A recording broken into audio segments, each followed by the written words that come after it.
Happy New Year, all. We're going to start this off with Happy New Year. 2016 is gone. For good or ill, there were good things that came with the year. It was a rough year all around, though, globally, economically, socially. We're not going to get into any of that. We got a clean slate, so to say. But just because it's a new year by human reckoning doesn't absolve us of any of the things we did last year. Good or bad, they're going to follow you. So my hope to you is you have a lot of good things that are following you. And you're able to lick the shit out of the bad things that are following you in short order. Year in review, basically. What did I learn? I learned this. I've been nothing more than a professional hobby. That's it. Professional hobby.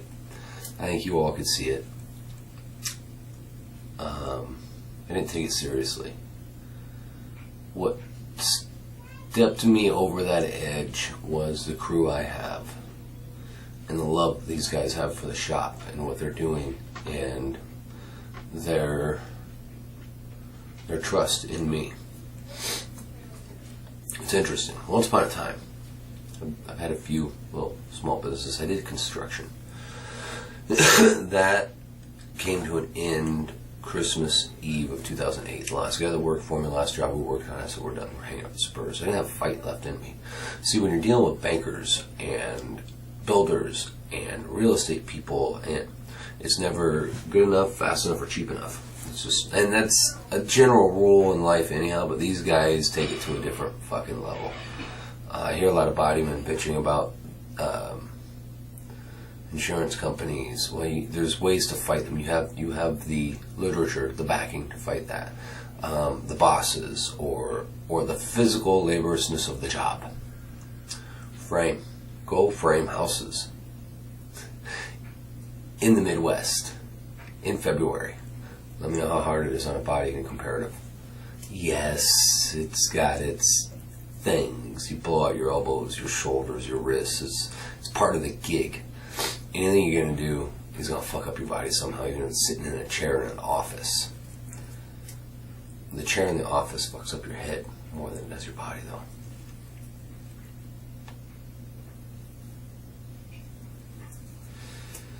So, you're dealing with these builders and such, and pardon my statement, but there are so many cut-like tendencies that come out that it brings out in a person.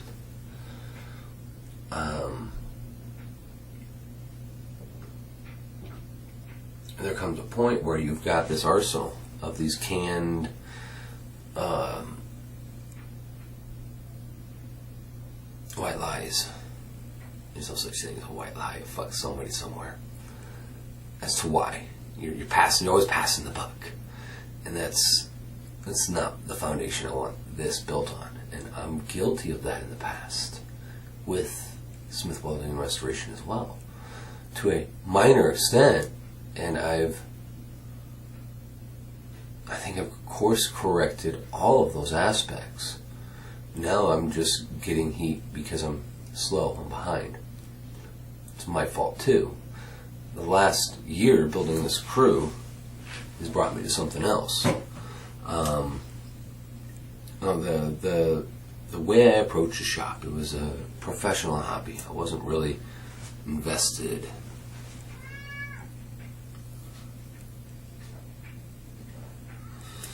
I've now pulled the boats ashore and burnt them. There's no way out, there's no way back. I've got enough responsibilities on the board with customers. I don't allow myself the thought of fucking walking away. Top of that, this is where I hit a turning point. My crew, it's been slow. Cash flow projects, slow. Work is there to do. You gotta have the money to pay it, and it's a rob Peter to pay Paul scenario for now because of what I've done in the past. It just is. All my customers I've discussed this with, they've accepted it. Not happily, but it's the truth. There it is. But we're making headway. We're pushing forward on old projects, finishing stuff up and moving forward and bringing smalls and mediums in. No big projects. We won't till we clean up this mess. Pardon me. Really congested. So the guys have had time off, not paid time off, just time off. We don't have guys that we can't cover, so you can have time off, you can this, you can that, and I'm just going to plug away and do what I can. And we have a chat group on Facebook where we can, there's a messenger group of us where we chat. And my guy's like, fuck it, we're coming to work. We want to do something. We want to help. We believe in this. And that really spun me. I had to come up over the course of last weekend with an actual plan. And I have generally a rough idea, rough sketch of a plan. I had to get it written down. I had to make goals. I had to borrow from other sources to find that inspiration and remind myself of the discipline I do have. But that was a changing point. So here's the stunt, here's the trick. My aim is to be a business owner. That doesn't mean I'll never see the floor, I'll never work on cars. That's actually quite the opposite of my end game goal. I want to be on the floor more. But right now I gotta build a business. I'm gonna build a business that's gonna support these three other families and mine and the business. Self-sustaining. Why do I have to be so big? I don't. But these people have proved their mettle. They deserve my dedication and perseverance to make it happen.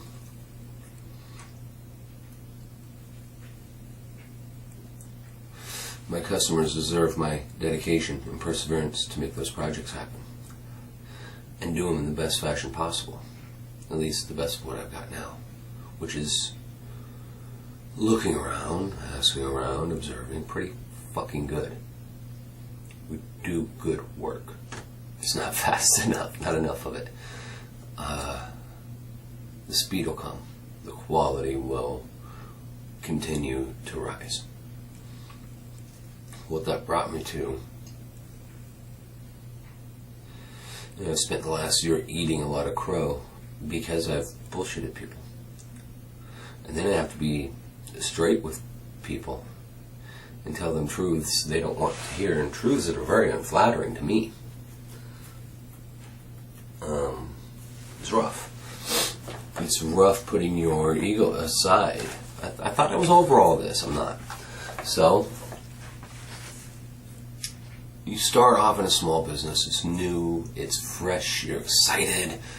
But you're not good at business. And this is the world over. So many people do this. Me, one of you fellas sitting right there now is experiencing something of at least a similar note. And you're excited, and you're doing projects, and you're making a little money. The one thing I'm fortunate I didn't do this go around was as that money comes in, I raise my lifestyle habits. I didn't this go around. I knew the trap. But typically that's the next step.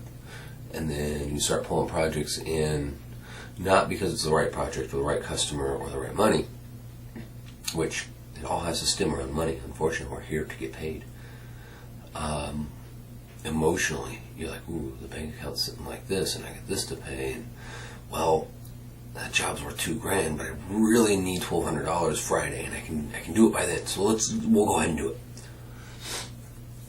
When you sit down and factor that job, when it's all said and done, you add up all the hours, just the cost of the hours, not the billable, the cost, the overhead involved, the materials, parts. That job costs you $1,250 to do. You would have been better off taking $50 out of your pocket, handing it to the guy, telling him to kick rocks down the road, pay someone else to do it. You would have been efforts ahead. Emotional. You get emotional about the dollar. That's my guilt right there. I see it, we need the money, so we take it. And I take some small jobs on that are like, it's lunch money job, is what I refer to them as. We don't make any money. Some of them we lose a little, some of them we gain a little. And those are quickly coming to an end. And then you bring people on, because you have to work, you got the word out there, and then you bring these people on, you got to teach them, and train them. Even if they know what they're doing, you got to train them in your methods and your ideology.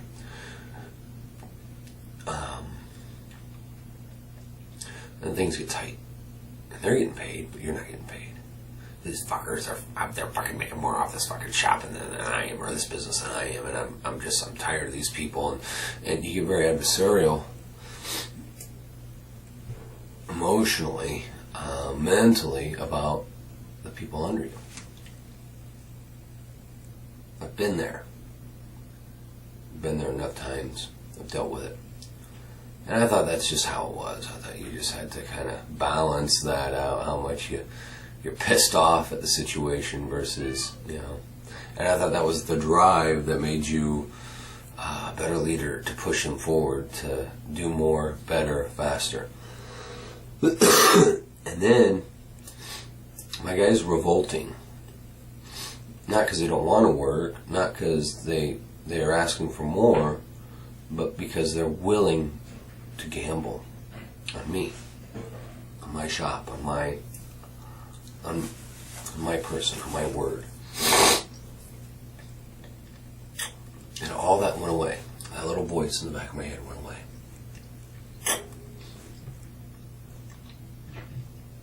And I was able to see things a lot more clearly. Plan goals, make strategies, work angles that I had thought were a dead end. Work revenue streams that I didn't dare to in the past.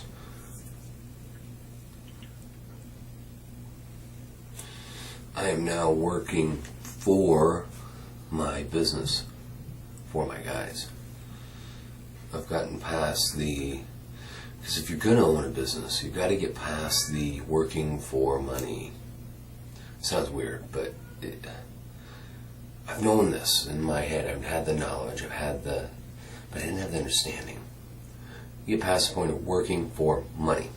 You work for your business. You work to grow that business into an asset so that you can... It's arrived. It's past the fostering and mentoring and parenting part. Now I can live decently. My guys can live decently. We have good equipment, good projects, good customers, and that all comes in time. We're not there yet, but we're getting there. I see the path now. I see where I've been. With that, I can see where we're going. And I can see where to manipulate that path accordingly. But that adversarial aspect just went away, melted away. I realized these guys got my back. I have to have theirs.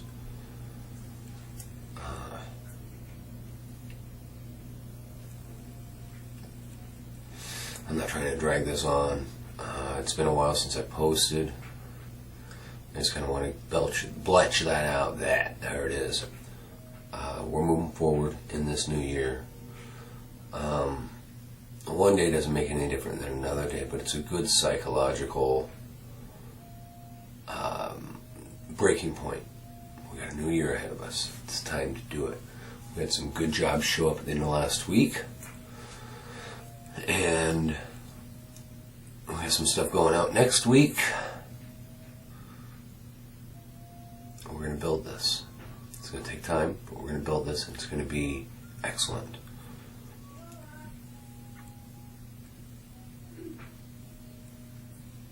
I don't know what else to do.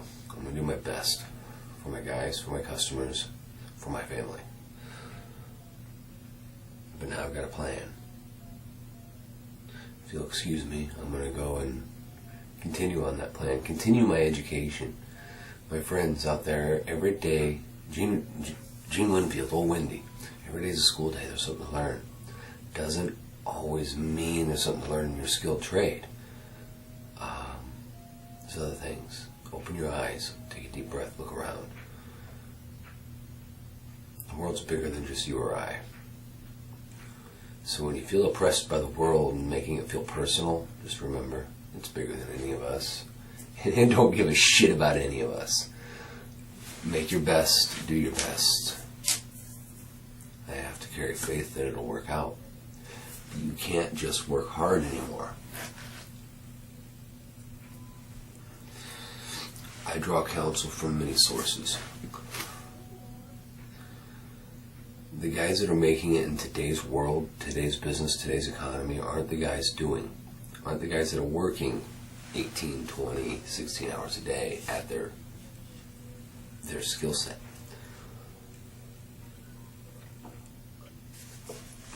They're the ones that are working strategies, plans, budgets. They're the guys that are working the accounting side, the commerce side of the business. Unfortunately, none of the money's ever made in the doing. The money's made in the initial buy, or in this case with doing projects for customers, the initial consultation, the initial sell.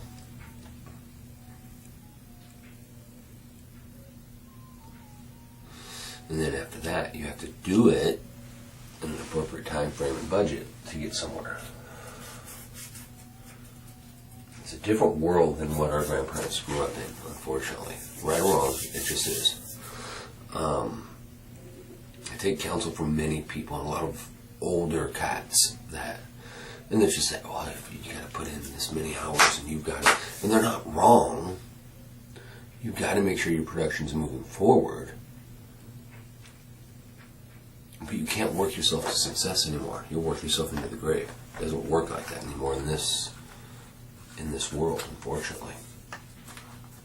You can. If you're a solo act, or you've got you and one helper, you can't work yourself to success.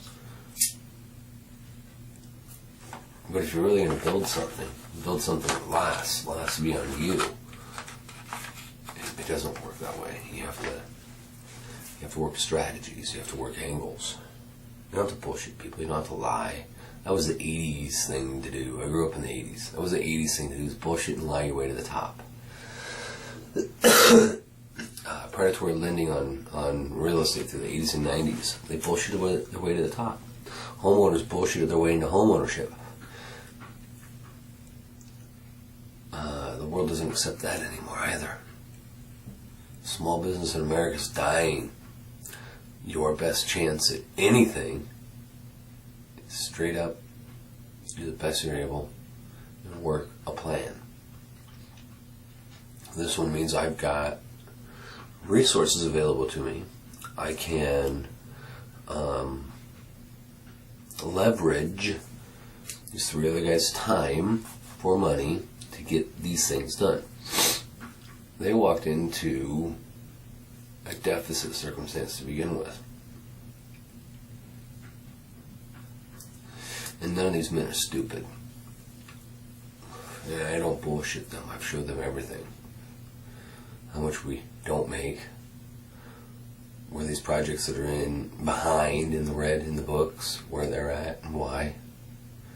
So they've seen my errors and mistakes. And know I'm not a saint.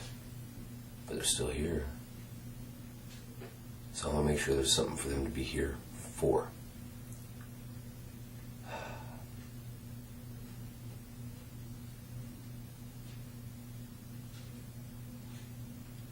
Back the lens away from the problem, spin it, and reevaluate it.